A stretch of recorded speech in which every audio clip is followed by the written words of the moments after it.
So we're not only feeling the heat in this country this summer. In Europe, a heat wave is sending temperatures spiking to 90 degrees and above in Portugal, Spain, and southern France. And in China, officials have issued red alerts, the highest in their heat wave warning system. They've seen temperatures over 100 degrees, and it is turning deadly, with hospitals reporting patients dying of heat stroke. NBC News foreign correspondent Claudio Lavanga joins us now. So, Claudio, how long is Europe's heat wave expected to last, and what are the cities that are being hit the hardest?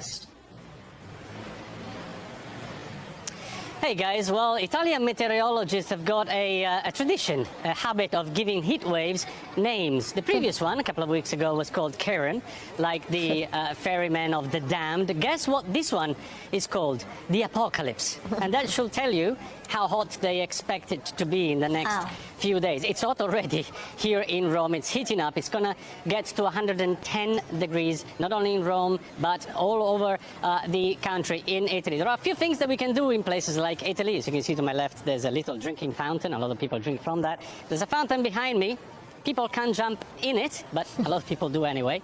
And then there's a gelateria right next to me. But in all seriousness, of course, this heat wave is causing a lot of problems all across the country. Now, combine this unusual heat with a drop in the levels of snow and rain throughout the winter. And what you get is a very severe drought, the worst drought in 70 years here in Italy. What does that mean? Well, dry rivers, dry lakes, dry reservoirs, no water in crops and fields. And also that will affect much loved Italian products, of course, like wine, rice, olive oil, tomato, you name it, guys. And I know that heat wave is sparking fires actually in Portugal and Spain. What's the latest there? Well, that's right. That's also about 110 degrees all across Spain, all across Portugal, 115 actually in some parts of Portugal. That has caused widespread wildfires, both in Spain and in Portugal. One of them in Portugal required 3,000 firefighters and 60 planes to put it off.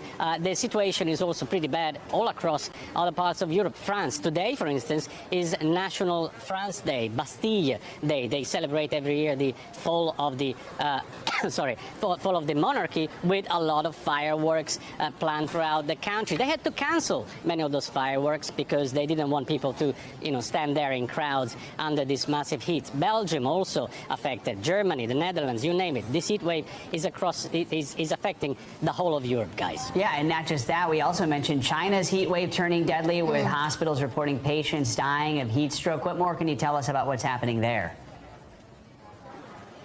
Absolutely. This is more like a worldwide heat wave. China is hit pretty bad. We hear there are several people who died due to the heat wave. As you know, heat waves affect mainly the elderly and those who have pre-medical conditions. At the same time, there are 84 cities all across China that have risen the alerts to the highest level due to the heat wave. To make it worse, in cities like Shanghai, now they have mass testing going there for COVID-19, and a lot of people queuing up in front of these testing centers under the sweltering heat, guys. Wow. All right, Claudia, stay cool. 110 today where you are in Rome. Thanks for being out there for us.